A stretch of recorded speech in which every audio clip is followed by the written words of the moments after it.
All right. The money comes when the friction dies, or information publishing's mafia offer. I'm going to be as bold as to say information publishing changes today. You guys were in the room when it happened. Okay. Smiling Brad. Is Brad in the room? Good. Brad, about 2.5 years ago, I saw Brad present on video. It was the free IQ side of Brad, and he made a really compelling argument that made a lot of sense. It sounded great. He said, when technology comes into play, it starts with the geeks. The geeks embrace it. We see that so now. Okay, yeah, Brad makes sense. And then Brad said, then it goes to the kids, and then it goes mainstream. I'm like, interesting. But something didn't settle right about that presentation. Something, I liked what he said. There wasn't necessarily anything wrong with what he said, but there was something really, really missing from what he said. And it really took me about 2.5 years to figure it out. And I'm going to share it with you guys today. But I would dare say that Brad's 3-point outline is wrong.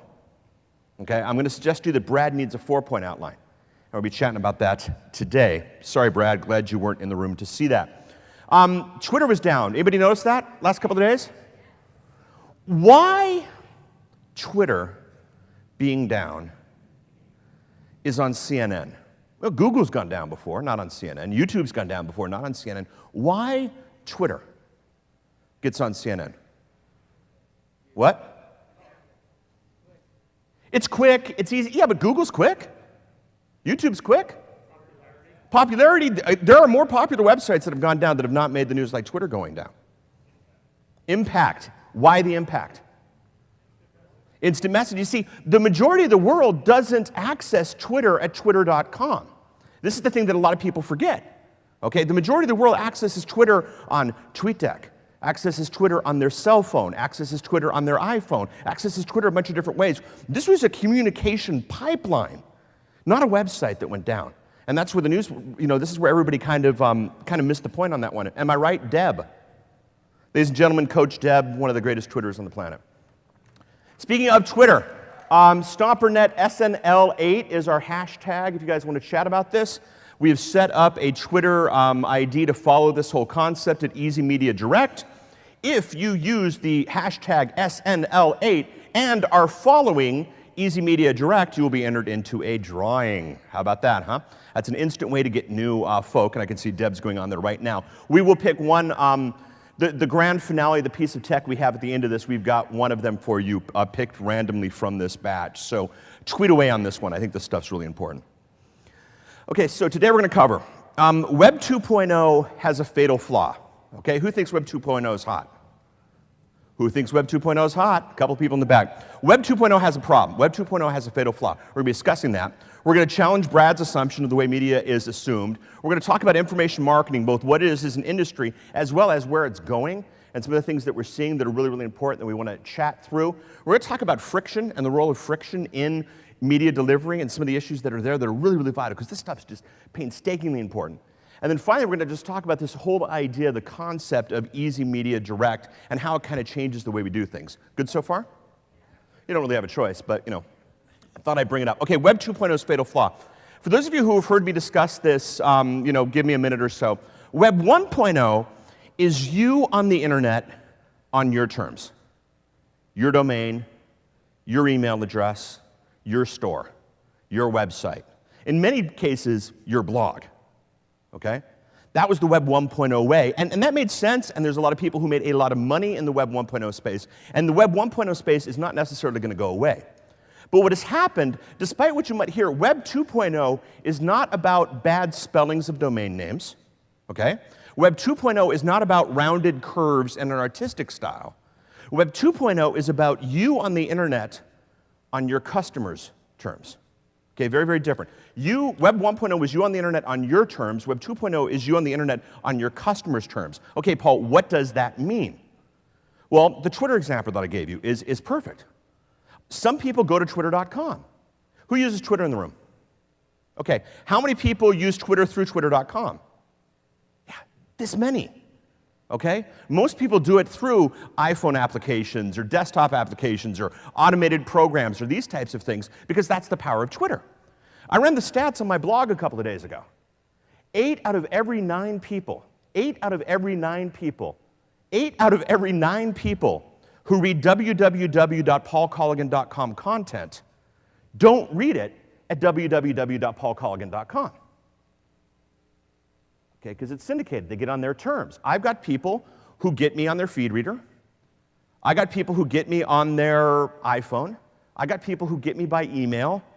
I have 19 people yesterday who got me on their AOL homepage. Why? No idea. But do I have a problem with them? No. Okay? Web 2.0 is us on the internet on our terms. Syndication, distribution, for those of you who saw my presentation a couple stompernets ago, that's my emphasis and where I've been putting myself. And the thing about Web 2.0, the problem with Web 2.0 is, believe it or not, despite what you may have heard, not everybody's on the internet. Okay? We like to think that the average person sits in front of a computer screen 20 hours a day, responding to our tweets, listening to our emails, going through our spams, and that kind of stuff, but they don't. There are normal people. Okay? There are really, really normal people out there. I have a couple of them as friends. A couple of them I pay to be my friends, but it's still good. You guys don't know the difference. In 2007, I decided, I came up with this grand scheme to write off all my toys. So I launched this blog called The Year of Living Digitally. And what the idea was, we would unplug cable on January 1st, 2007, and we would get all of our internet. There were 2 rules. All media into my family, A, came over the internet, B, came legally. Okay, those are the only 2 rules, because you can get a lot of internet, not legally. And so I got to all the toys, got to play with everything, and I learned a lot, and I could do a whole speech on that. That was absolutely fascinating. But what was interesting was, so I told my ungeekiest, most unplugged friend about this, how proud I was. Yeah, Paul, I've been doing that for years. Okay, I think he still has Windows 98, this guy, right? How could you have been doing this for years? He goes, well, we don't want to pay for cable, so we just get our TV shows through Netflix, which we order on the internet, right? I mean, that's what you're doing, right? See, a normal person uses the internet, okay, to access, the real world. And that's the thing about Web 2.0. That's the thing that we forget. We launched these private membership websites that normal people just kind of dry heave at, okay? We have these media delivery options that are just not meant for real people. You ever viewed a website and gone, this is made by a designer with a 42-inch screen? You know what I mean? The real world is not participating in Web 2.0. The real world is in, get this, the real world. Okay, so that's a problem with taking everything and embracing a Web 2.0 mentality. So, information marketing. Outsell Inc. says the information marketing, information publishing world is going to be a $448 billion industry next year. Who would like a piece of a $448 billion industry? Okay? The rest of you are liars. Love you dearly, but you are liars. Now, what's interesting is if you compare the information publishing world against all the other worlds, it continues to go up. Okay? We got the government paying you to buy cars right now, but the information publishing industry continues to go up and continues to rise. It works. It grows despite the economy. It's recession-proof. It's everything we want in a business. It's everything I want in a business, at least. Stomper does it. Stomper does it incredibly well. So if you want to look at a model, can you pull this thing off? Yes, you can. Stomper is an example of it. I would dare say that every business is an information business. I don't care who you are, but every business is an information business. This is a topic that we can hit on a Stomper faculty call if you'd like. I dare anybody to get me on a call or get me in the hall and say my business is not an information business. We are all in an information business. Therefore, we are all involved with information marketing. So, it is the 21st century. It is the 21st century. What century? 21st. What century? 21st, exactly. Now, have you ever spent $2,000 on a product and waited a week to get it? Yes, you have. Name me one $2,000 product you've ever bought that just came like the next day. Okay, I'm talking the information publishing world. And by the way, $2,000 car, good job. Government pay for part of that? Okay. The fact of the matter is, we have these hypes, we have these exciting events, we have these massive launches, and we go to the server, and the server's crashed, and we're supposed to believe that that's a sign that these people know what they're